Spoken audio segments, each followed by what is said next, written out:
Ah, l'Europe. Il semble qu'on aime la détester, surtout nous autres Français. Même s'il faut le reconnaître, c'est très pratique ici de traverser le Rhin sans devoir nager la nuit entre 1h et 2h du matin pour éviter la Polizei. Fin mai, élections européennes.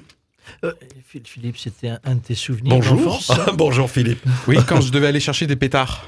Ah, voilà. Voilà, comme ça, vous savez tout. Alors, le problème en annonçant la thématique aujourd'hui, c'est que je pense qu'on vient de perdre 58% de notre audience. Bing, comme ça, d'un seul coup, d'un seul. Il en reste 42 alors.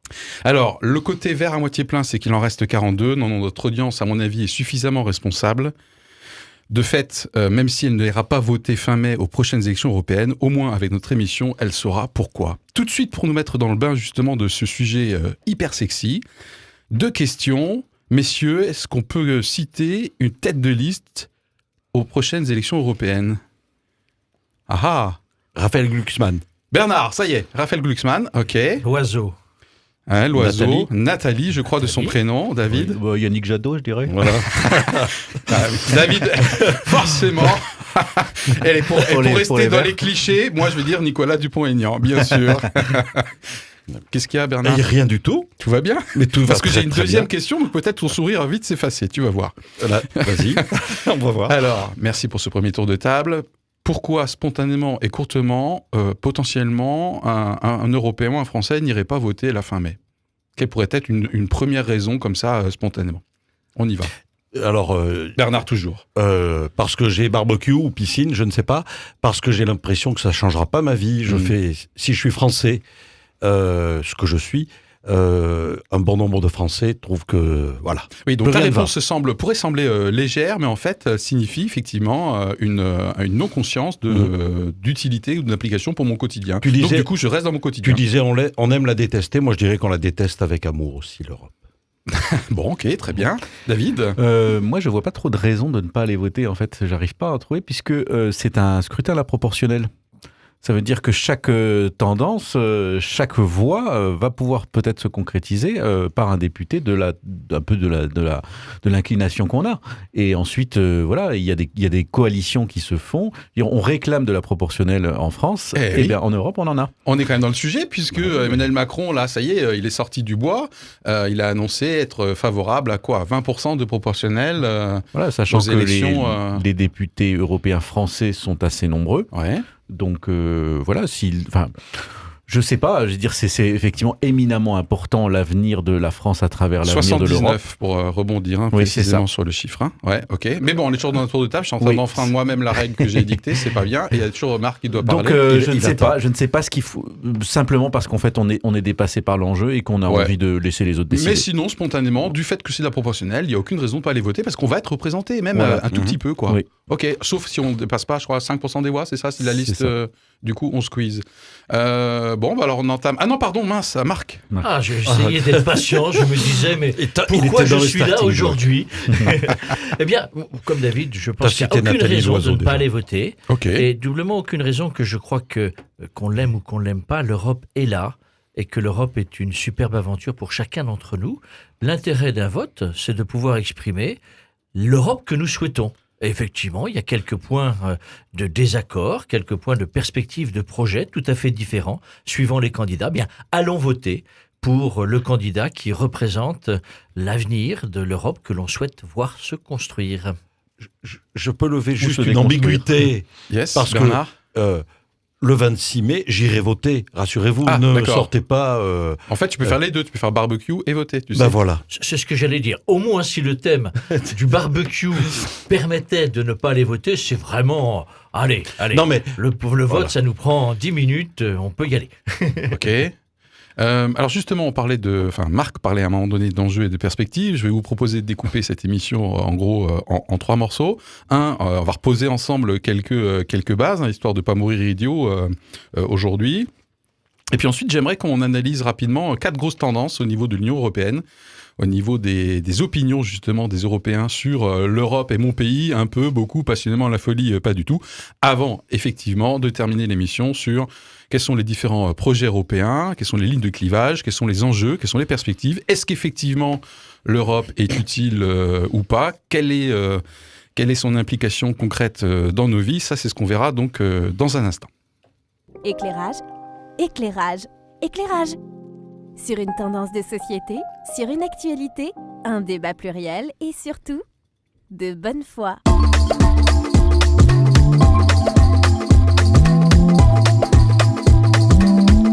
Éclairage. Restez avec nous malgré le thème des élections européennes, puisqu'en fait, nous allons faire tout notre possible, tout en étant de bonne foi, pour rendre attractive la perspective d'aller voter le 26 mai. En tout cas, ça c'est la date pour la France, puisque je crois qu'en fonction des pays, c'est pas forcément exactement tout à fait le même jour. Du 23 au 26, Voilà, parce que 26. beaucoup de pays Ouais. européens ne votent jamais le dimanche. Ah, par conviction? Parce que ça Ça se vote fait pas. en semaine, mais D'accord. pas le dimanche. Ok. Parce que le dimanche, on se repose. Et Dimanche, on fait même barbecue. voter, c'est déjà... Voilà, dimanche, on fait barbecue. Et d'ailleurs, D'accord. parmi les autres particularités aussi, le mode de désignation des listes, enfin des députés par pays est assez variable. Je voyais ça. C'est-à-dire, certains, c'est des listes nationales, certains, c'est des listes par région. Il y en a certains, dans les listes, on vote des noms, d'autres des groupes. On peut cocher, mettre dans l'ordre. Chacun a ses variations, mais au final, eh ben, il y a des députés de chaque pays qui Ok, viennent... alors justement, commençons par poser des faits et du contexte, histoire d'augmenter la culture générale, à la fois la nôtre et celle de notre audience. Donc déjà, effectivement, une petite nouveauté pour la France cette année, puisqu'il y a une seule liste, par parti bien sûr, nationale. J'ai bien compris, non? Il n'y a plus de circonscription. Oui. Voilà, il y a Oui, une tout à seule fait. circonscription, c'est Voilà. l'Hexagone. C'est Voilà, la France. c'est ça, c'est-à-dire Pardon, c'est la France. qu'en Alsace, on vote pour potentiellement le même éventail de listes Carcassonne, Voilà, tout à fait. Carcassonne Ou Brest. ou Brest. Ok, très bien. Bon, ça, c'est un premier fait. On a cité aussi le nombre de députés français qui a légèrement augmenté depuis 2014. Alors, il a augmenté de 5 députés, a priori, parce que à l'heure intéressant. où nous Qu'est-ce qui se émettons passe? aujourd'hui, Mais oui. on a encore un mystère Eh par oui. rapport à, Le à- mystère à anglais. l'Angleterre, à la Grande-Bretagne. Mais- Eh oui. Puisqu'on a 705 députés à élire sur le plan européen, Ah, tout à fait. que dans la répartition du passage de 28 à 27, il y avait une 28 répartition 28 des pays sièges- membres 28 de pays l'Union. membres, Voilà. de l'Union européenne. Il y a eu une répartition des sièges occupés par les Britanniques jusqu'alors. La France en a gagné 5. Mais comme il est encore concevable que les Anglais Vote le votent 23. en même temps que tous les autres pays européens, peut-être pour pas longtemps, là on est encore dans un peu un flou qui pose d'ailleurs un certain nombre de questions parce que effectivement ces 5 supplémentaires qui risquent de ne pas pouvoir être dans un premier temps au Parlement, que deviendront-ils? Voilà. Tout à fait. Donc là, Mystère. on parle Mais bien sûr s'achemine du quand Brexit. même visiblement vers le fait que les Anglais David. votent à ces élections. Hein. C'est Eh le ouais. plus probable. Hein. Mhm. C'est la tendance. Avec peut-être des surprises à la clé, puisque si ces députés sont plutôt pro-européens, puisqu'il pourrait y avoir une sorte de retournement de tendance suite à ces élections, ça pourrait remettre en cause pas mal de choses par la suite. Enfin bon, voilà, on croit encore un beau, Eh, mais du coup, pataquès nous qui en voulions rendre perspective. un peu piquante Ah ouais, là, et pimenter c'est- cette élection, c'est du je crois qu'on a C'est là, du on Games est complètement of Europe. Hein. complètement en suspense. Tout à fait. Alors on a rappelé tout à Britain l'heure is coming. que nous sommes sur un scrutin 100% proportionnel, que en fait c'est la seule institution de l'Union européenne qui est élue directement, donc au suffrage proportionnel. Et le nombre de députés, je crois qu'il était initialement de 751, c'est valable depuis 1979. J'ai dit une bêtise là, vu le silence? Non, Non, nous il a dit discutions, 705, parce que- alors, Il a dit Alors 705. 705, 705 c'est cette année, effectivement. C'est ça, Donc hein. il y a une réduction. Ah bah, du fait des Anglais. Ah oui, c'est ça, d'accord, ok. Ils en avaient donc. Voilà. Donc à voir. À Ça en voir. avait beaucoup. Hein. Voilà. Est-ce qu'on peut parler des quelques grands groupes politiques européens, toujours pour poser un peu des bases? Le parti majoritaire depuis de très nombreuses Marc. années, c'est le Parti populaire européen. PPE, On va ouais. dire 30%. la droite relativement classique, Centre-droit, ouais. centre-droit, etc., Ok. qui a toujours été majoritaire pour le Parlement européen.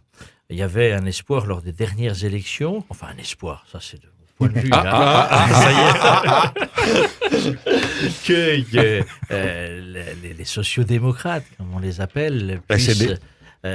émerger. Pour l'instant, ça n'est pas le cas. Ça reste un des enjeux des prochaines élections européennes, c'est de se dire qu'est-ce qui va émerger comme majorité. Ce qui est mis en avant aujourd'hui, dans le scrutin, c'est peut-être qu'il y a encore un plus grand éparpillement qu'aujourd'hui. Au niveau, actuellement, il y a 8 groupes politiques qui composent le Parlement européen. C'est qu'il y ait un éparpillement qui fasse et qui rende difficile une majorité en tant que telle et qui appelle de nouveau, comme dans de nombreux pays au niveau de la gouvernance, qui appelle des alliances qui parfois sont contre nature. Ce que disait Bernard. Marc par rapport au SED, c'est que si le PPE est à peu près à 30, le SED aujourd'hui est à 20. Dont le Parti Socialiste. Voilà. Français. Et puis il y a, comme tu le disais, il y a d'autres grandes tendances. Tiens, Il y a, on y va, à la droite, il y a tout un florilège de... Florilège, j'adore ce mot. Oui, florilège. C'est-à-dire un éventail. Oui, Et quand on regarde, tu sais, une représentation, ça fait comme un éventail. D'accord. Et c'est sur la droite. Ok. De mon dessin, mais pour toi, C'est en couleur bleue, là. La composition des parlements. Voilà, c'est le bleu foncé. Voilà, bleu foncé. La composition des parlements, dans sa forme géographique, oui. est un éventail, puisqu'il y a ceux qui dirigent et qui sont devant, et puis après, c'est un hémicycle autour, et donc on a un bel éventail. Donc Bernard, avec aussi un parti vert, qui est important. Et ce que disait Marc, c'est que la tendance telle qu'on la voit se dessiner, c'est que les deux grands partis traditionnels voient leur part diminuer, et puis on voit une forte augmentation de la droite. Ce qui est assez semblable dans les scrutins nationaux, j'ai l'impression. Un effritement des partis dits historiques, traditionnels, qui sont doublés soit par la gauche, soit par la droite. Là, ça sera par la droite. Là, ça sera par la droite, plutôt. Les pronostics et les études et les sondages. Sachant que ces partis populistes d'extrême droite ont du mal à s'unir.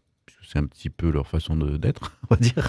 Et que... L'extrême gauche aussi. C'est-à-dire qu'on se souvient qu'aux précédentes élections européennes où le Front National avait fait un score très élevé en France, il n'avait pas réussi à créer un groupe tout de suite parce que justement, les partis populistes n'ont pas forcément envie de se mettre une image d'extrême droite qui va focaliser quand même après une opposition. Enfin, c'est très compliqué les gens qui sont élus dans ces franges-là, j'allais dire dans ces fanges-là presque. Et c'est peut-être ce qui va nous sauver momentanément d'une déferlante fascisante, on va dire. Ça serait que ces partis-là ne savent pas encore vraiment fonctionner ensemble et trouver une force commune. On est bien d'accord que notre audience aura trié elle-même entre ce qui est des faits et ce qui est déjà de l'opinion. Hein. Ce qu'on peut dire quand même, c'est que les partis qui sont à l'extrême droite sont quand même des partis qui se positionnent dans une dimension europhobe. Ouais, ou eurosceptique. Eurosceptique, voire europhobe. Et donc, c'est là aussi où le fait de les voir dans l'incapacité de se mettre ensemble peut laisser. À ce niveau-là, l'élection européenne est intéressante. C'est ce qu'on disait en introduction. C'est que, effectivement, toute opinion peut être émise, bien évidemment, c'est ça la démocratie, mais on est quand même dans un paradoxe de devoir élire des parlementaires européens qui sont dans leurs responsabilités, a priori, amenés à devoir diriger les orientations de l'Europe pour demain et d'avoir des candidats qui prônent le retrait de l'Europe, finalement le retour à la suprématie de la nation et à un refus d'une construction européenne qui, paraît-il, déstabiliserait la réalité nationale. Ça, c'est un paradoxe. Et je crois qu'il y a à distinguer, David commençait à le faire, à distinguer ce qui est du relent des programmes politiques, j'allais dire intérieurs comme européens, qui sont très d'extrême droite. David parlait de fascisants, oui, pour un certain nombre d'entre eux, c'est très clair.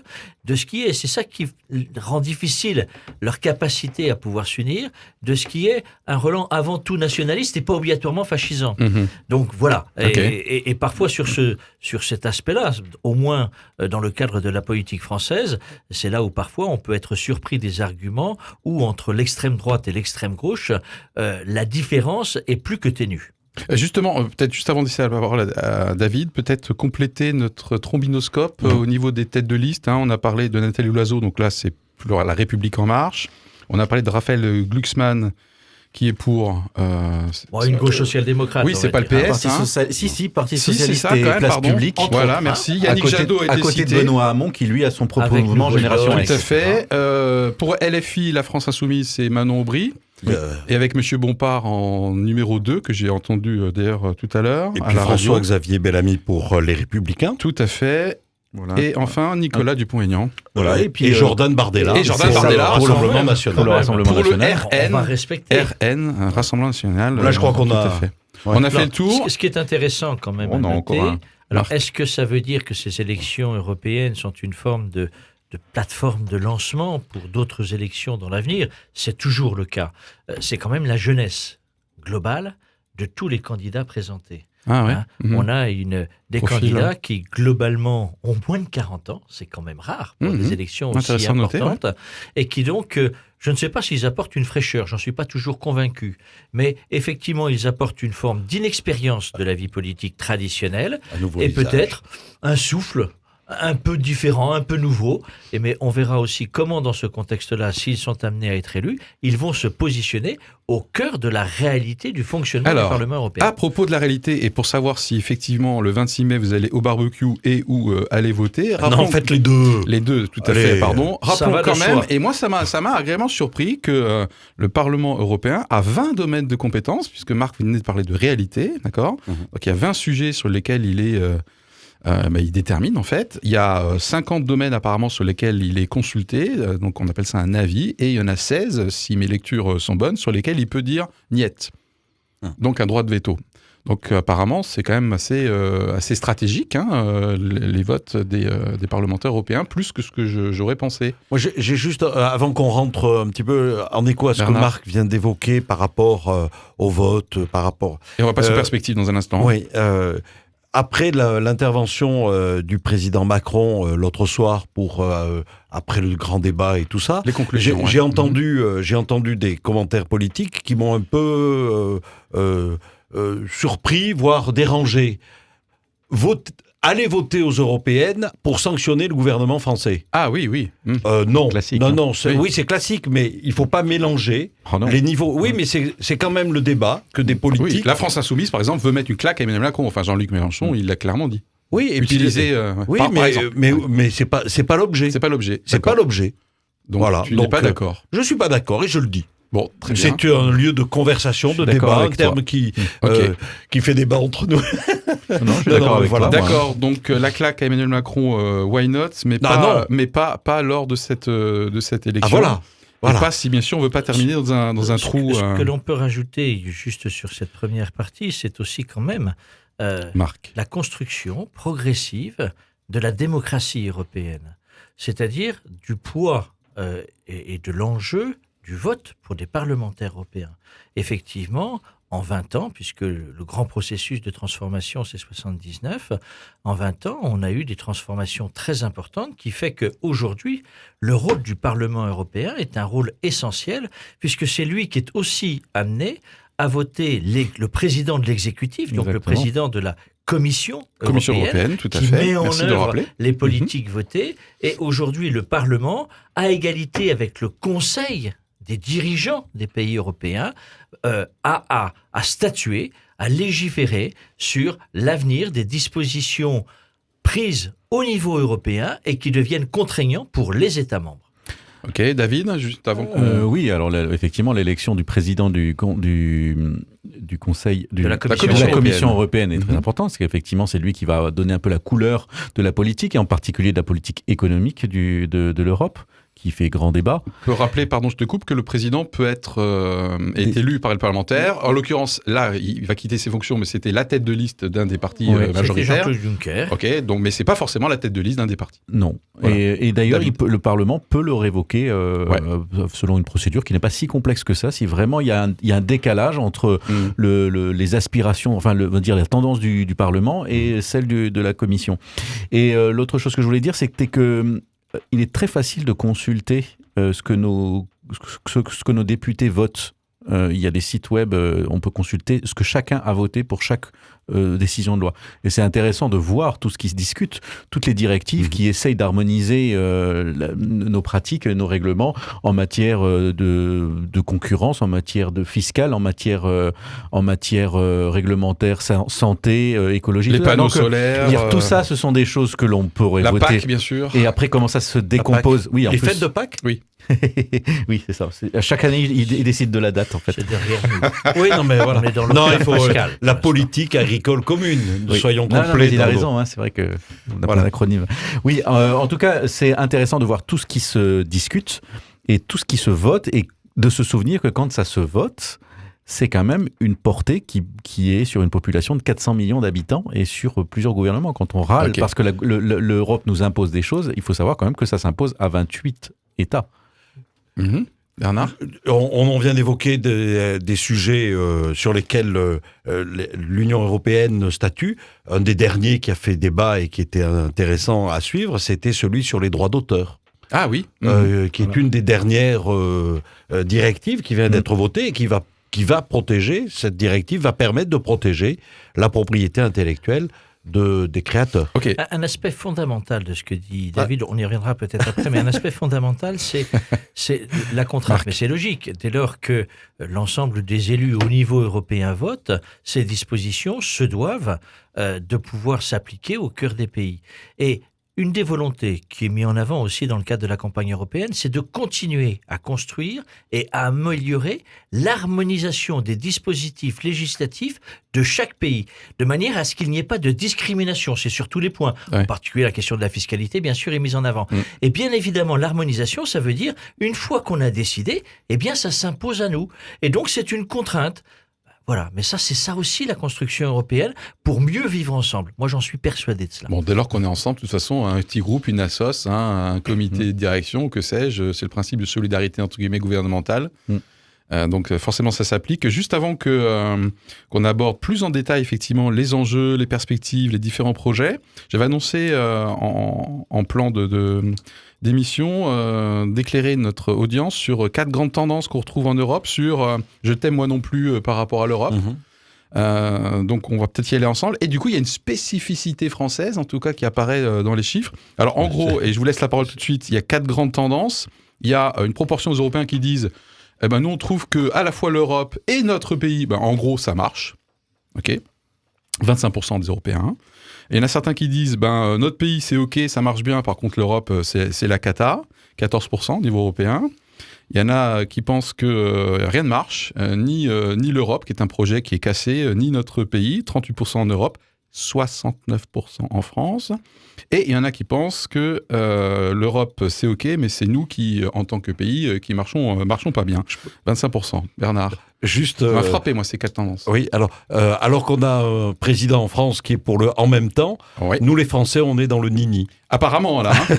En tout cas, les chiffres, c'est d'après les chiffres, on voilà. est complètement hors moyenne européenne, puisque Voilà. nous, on pense que ni l'Europe, ni nous, ça marche super bien. Quoi. On dit que les Français sont des râleurs, de toute façon. Ah, c'est peut-être ça. Ça doit être ça, peut-être, Non, je ne mais sais pas. Non, mais Je pense aussi que c'est ça, important de le ça souligner. traduit ce que nous venons de vivre, et ce Marc. que nous vivons depuis plus de 6 mois avec ce que l'on appelle le mouvement des Gilets jaunes, Ouais.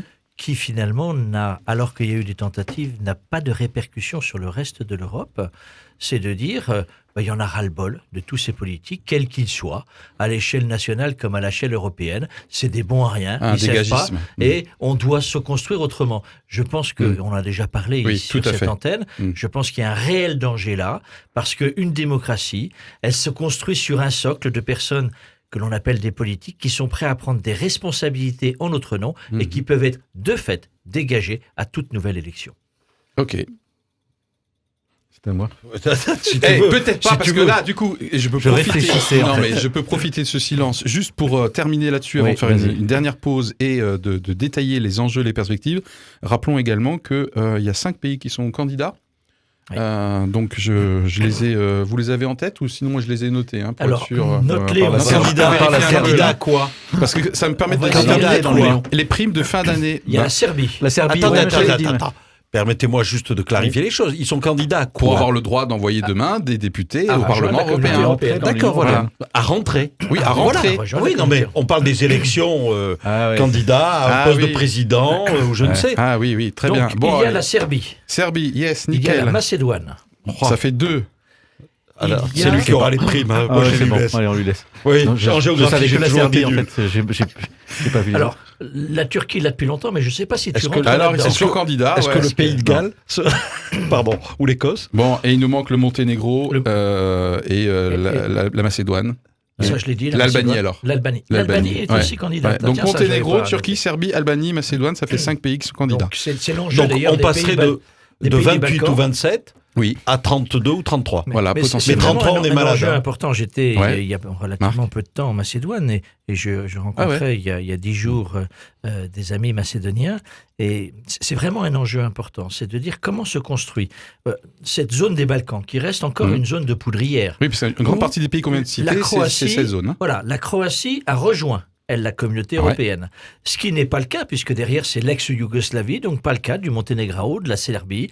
L'Albanie était un cas un peu à part, et de la Macédoine. Et au milieu de cela, il y a un tout petit pays géré par les instances européennes et par les États-Unis. C'est le Kosovo. Oui. Tout cela Mmh. fait des intéressant. discriminations et une véritable poudrière. C'est un enjeu capital de la responsabilité de la communauté européenne vis-à-vis de ces pays-là. Est-ce qu'on va leur donner la potentialité de rentrer avec des décalages très importants en communauté européenne ou pas? C'est peut-être quand même là aussi une des voies qui peut permettre de continuer à construire la paix dans ce que l'on appelle l'Europe. Ok, intéressant. Allez, c'est le moment de la pause. Éclairage, éclairage, éclairage. Sur une tendance de société, sur une actualité, un débat pluriel et surtout, de bonne foi.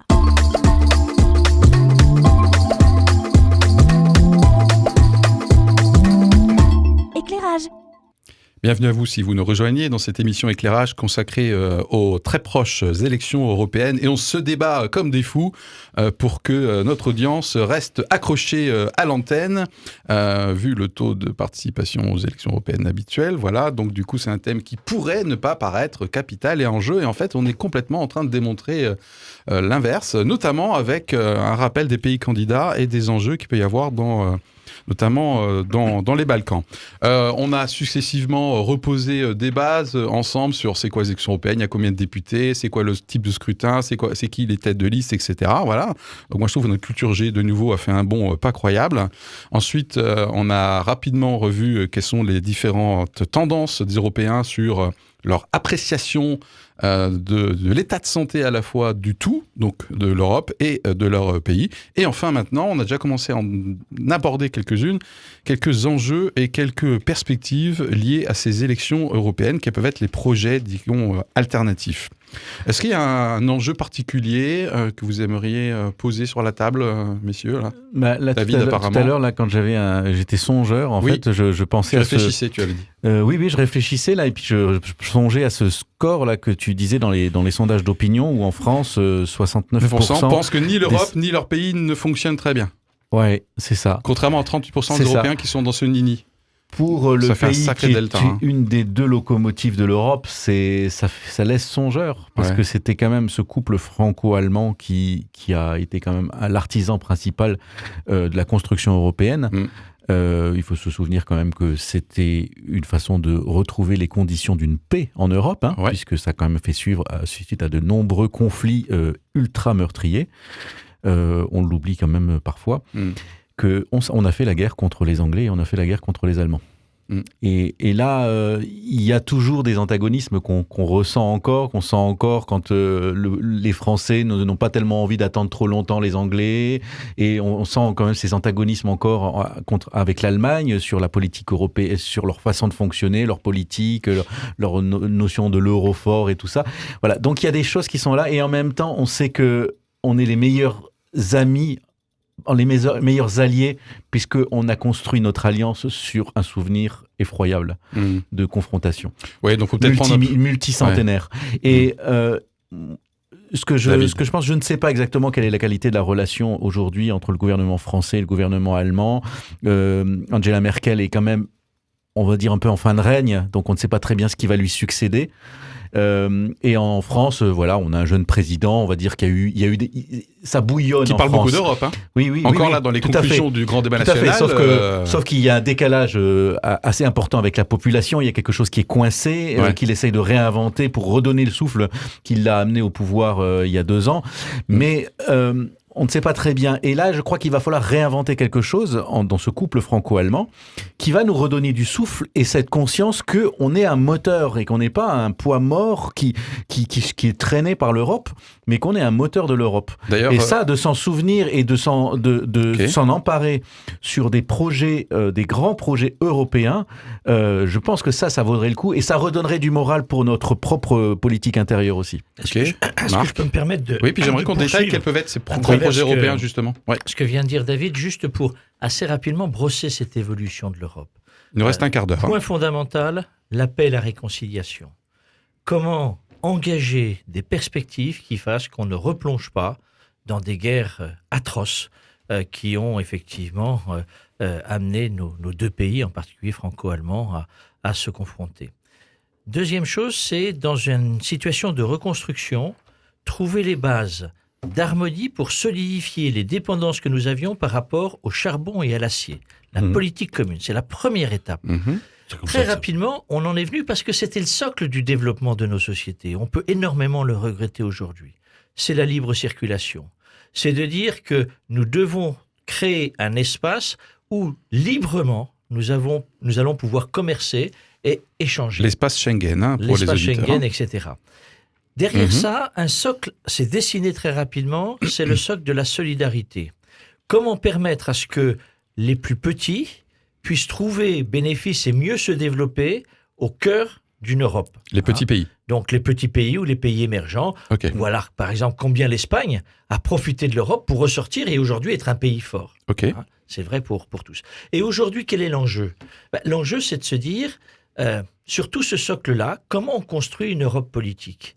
Comment on construit une Europe plus harmonisée sur des bases fondamentales que sont la fiscalité, que sont la défense, que sont des gros dossiers de ce type-là qui restent aujourd'hui l'apanage de la décision de chaque pays. Voilà, je crois que c'est ça qu'on a amené peu à peu à construire pour avoir, et derrière c'est tous les débats qu'il y a, est-ce que demain l'Europe peut enfin être, parce que ça serait mon vœu, être une Europe politique fédérale. Ah, voilà. Notamment pour avoir une souveraineté européenne par rapport à la gigantesque bataille géostratégique qui de fait se déroule entre les États-Unis et la Chine. Et nous, on est au milieu, un peu comme le jambon, peut-être. Une bataille géostratégique qui, en même temps, David, doit être aussi une grande coopération géostratégique pour faire face à des défis qui sont communs et des dangers qui sont communs. Et c'est tout ça, c'est tout là où je pense que je trouve que l'Europe, une Europe unie et une Europe qui proposerait au monde des choses, serait crédible parce que ça serait justement une Europe qui montrerait que au-delà des antagonismes qui ont miné son histoire pendant des siècles, elle a réussi à construire quelque chose et une entente commune, un parlement commun et tout ça qui fait qu'elle a harmonisé les choses et elle a supprimé certaines tensions, même s'il y en a d'autres qui sont apparues. Et je pense que ce fonctionnement-là est quelque chose qui serait intéressant, non pas je parle pas d'un gouvernement mondial là, mais le fait de savoir que on est des entités qui sont très différentes, qui ont une histoire différentes, mais en même temps, on a une histoire humaine commune et il va falloir coopérer. Ouais, de toute façon, c'est toujours la tension fondamentale, à mon sens, du besoin de l'être humain entre l'appartenance et la différenciation. Ouais. On en a déjà évoqué. Et moi, je pense qu'une des questions de la politique européenne commune qu'il faut vraiment avancer et que la France et l'Allemagne doivent mener ensemble, les pectoraux, c'est notre relation. C'est notre relation avec le reste du monde. Et je dirais sur plusieurs plans, mais qui doivent être confondus. C'est-à-dire qu'il y a une question humaine et humaniste de savoir comment est-ce que on a une solidarité avec le monde, en particulier avec la question des réfugiés, parce qu'on parle du thème immigration, mais on parle pas vraiment d'immigration, on parle vraiment d'accueil des réfugiés et du droit d'asile. C'est quand même ça principalement le problème, puisque sinon, en règle générale, l'immigration, on la régule, puisqu'on a des demandes de visa, on les accepte pas. Donc là, on a de l'immigration clandestine, mais qui est due à des mouvements de réfugiés. Et cette relation avec le monde, elle risque de se faire aussi sur la question écologique et sur la question du protectionnisme. Parce que les deux choses vont être liées. Et c'est là que je pense que l'Union européenne a quelque chose vraiment d'important à faire. Mais soit tu parles co-conditionnel, soit au futur. Est-ce qu'aujourd'hui, par rapport aux prochaines élections européennes, il n'y a rien qui est fait sur ces grands enjeux ? Si, bien sûr. Bah, il y a Si, des quand choses même, on qui est sont d'accord, faites, hein. bien sûr. Oui, mais on a des règles douanières sur l'importation de biens, par exemple venant de Chine ou ça, qui ont un bilan écologique, un bilan carbone qui est mauvais. Pour l'instant, on ne taxe pas ces choses-là. Et on sait que c'est une des propositions de certains candidats, c'est vraiment d'instituer des taxes carbone beaucoup plus fortes sur les biens que l'on importe, pour que ça finance certaines choses et qu'en même temps, ça ait un effet vertueux sur le reste du monde. Et que ça nous protège contre le dumping, on va dire, écologique que de certains peuvent faire. Ok, Marc? Oui, non, bien sûr qu'il y a des choses qui sont faites. Ce qui est souvent mis en avant, c'est que je crois qu'il y a globalement une attente de beaucoup de pays à travers le monde vis-à-vis de l'Europe pour justement permettre de trouver un équilibre entre les grandes puissances que sont les États-Unis, la Chine, voire la Russie. Et l'espoir, c'est de dire comment l'Europe peut constituer des garde-fous par rapport à des volontés hégémoniques. En même temps, sur le terrain, il faut bien reconnaître, par exemple, si on prend le terrain de l'Afrique, la Chine est omniprésente et l'Europe a pris un recul phénoménal là-dessus. Un recul Donc, ou un retard? Comment Les deux. Un recul par rapport à son omniprésence du passé. Aujourd'hui, vraiment, sans doute les deux. Et donc, c'est comment nos responsabilités, la responsabilité de l'Europe là-dessus peut jouer pour envisager une autre manière de penser le monde de demain. Je pense que, en particulier dans ce qu'est aujourd'hui la gouvernance aux États-Unis avec Donald Trump, la perspective de l'avenir de notre planète n'est pas la même de ce que l'on peut porter en Europe. Juste, Bernard. on parlait des actions un peu de l'Union européenne. Marc vient de rappeler quelque chose sans le dire. L'Union européenne est quand même le premier donateur pour le développement dans le monde. En tant qu'entité, c'est le premier donateur. Mais sur le terrain, ben voilà, on se fait griller parce qu'on n'a pas de gouvernance. Parfois, l'Europe est un ouais. peu traitée de naïve par rapport au réalisme américain ou chinois et à l'agressivité, en fait. Je pense qu'il y a eu des choix stratégiques qui ont été faits, je pense pour des raisons David. assez logiques, c'est-à-dire que le fleuron, le fer de lance économique de l'Europe, ça a été sa politique agricole commune, ce qui a permis quand même de s'implanter dans tous les pays, dont les pays africains, avec des produits, des denrées alimentaires. Quand même, là, elle est encore très présente. Peut-être que sur le plan de la construction des projets industriels, elle est pas présente, mais sur la politique, l'exportation de sa production agricole, là, c'est quand même son fer de lance. Et là, il y a eu une vraie coopération européenne pour justement que ça permette de faire fonctionner tous les agriculteurs d'Europe. Mais je dirais qu'au-delà de ça, au-delà de cette politique agricole commune, la vision stratégique, c'était surtout de faire fonctionner le marché intérieur et de le faciliter et de le fluidifier pour aider les pays intérieurs qui venaient d'arriver dans l'Union à monter et à obtenir une plus grande stabilité, une plus grande fluidité. Et donc, c'est cette idée-là qui a relativement fonctionné, même si... voilà. Après, chaque pays a sa propre politique économique extérieure, mais quand même, je pense que c'est ça. Et je me dis, ça serait difficile d'avoir une politique européenne commune qui dise maintenant nous allons attaquer le marché africain de façon concertée européenne. Non, je pense que ça c'est à l'échelle de chaque pays. Est-ce que c'est attaquer le marché Oui, mais en plus, africain parce que c'est intéressant ce que tu dis. Et dans l'exemple de la PAC, tu mettais aussi en avant la manière de pouvoir écouler au mieux, dans le respect de nos propres agriculteurs, ce que nous produisons. C'est ça.